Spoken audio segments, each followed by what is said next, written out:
رات اللہ نے آرام کے لیے بنائی ہے۔ وَجَعَلْنَا اللَّيْلَ لِبَاسًا، اور اللہ پاک نے رات کو لباس بنایا ہے۔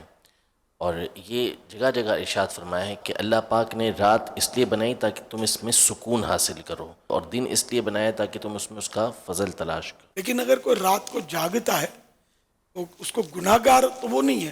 پیارے آقا صلی اللہ علیہ وسلم بھی راتوں کو عبادت فرماتے ہیں، لیکن کچھ آرام بھی فرما لیتے تھے۔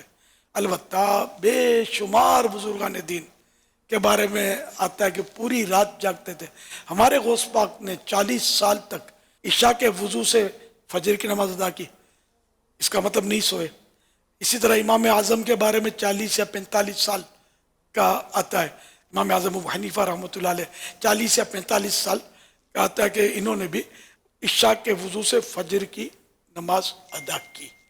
تو یوں اگر کوئی عبادت رات کو کرتا ہے کہ رات کو عبادت کا اپنا ایک لطف ہوتا ہے، چاروں طرف سناٹا ہوتا ہے، اور جو عابدین ہوتے ہیں یہ عبادت کرتے ہیں، اولیاء کرام عبادت کرتے ہیں، دن کو تو گھر میں بھی شور ہوتا ہے، باہر بھی شور ہوتا ہے، وہ پرسکون ماحول نہیں ملتا۔ تو یہ بزرگان دین نے کوئی گناہ کا کام نہیں کیا۔ تو اب یہ کہ رات بے شک آرام کے لیے، البتہ یہ کہ عشاء کے بعد ادھر ادھر کی ہانکنا یہ مکروہ ہے۔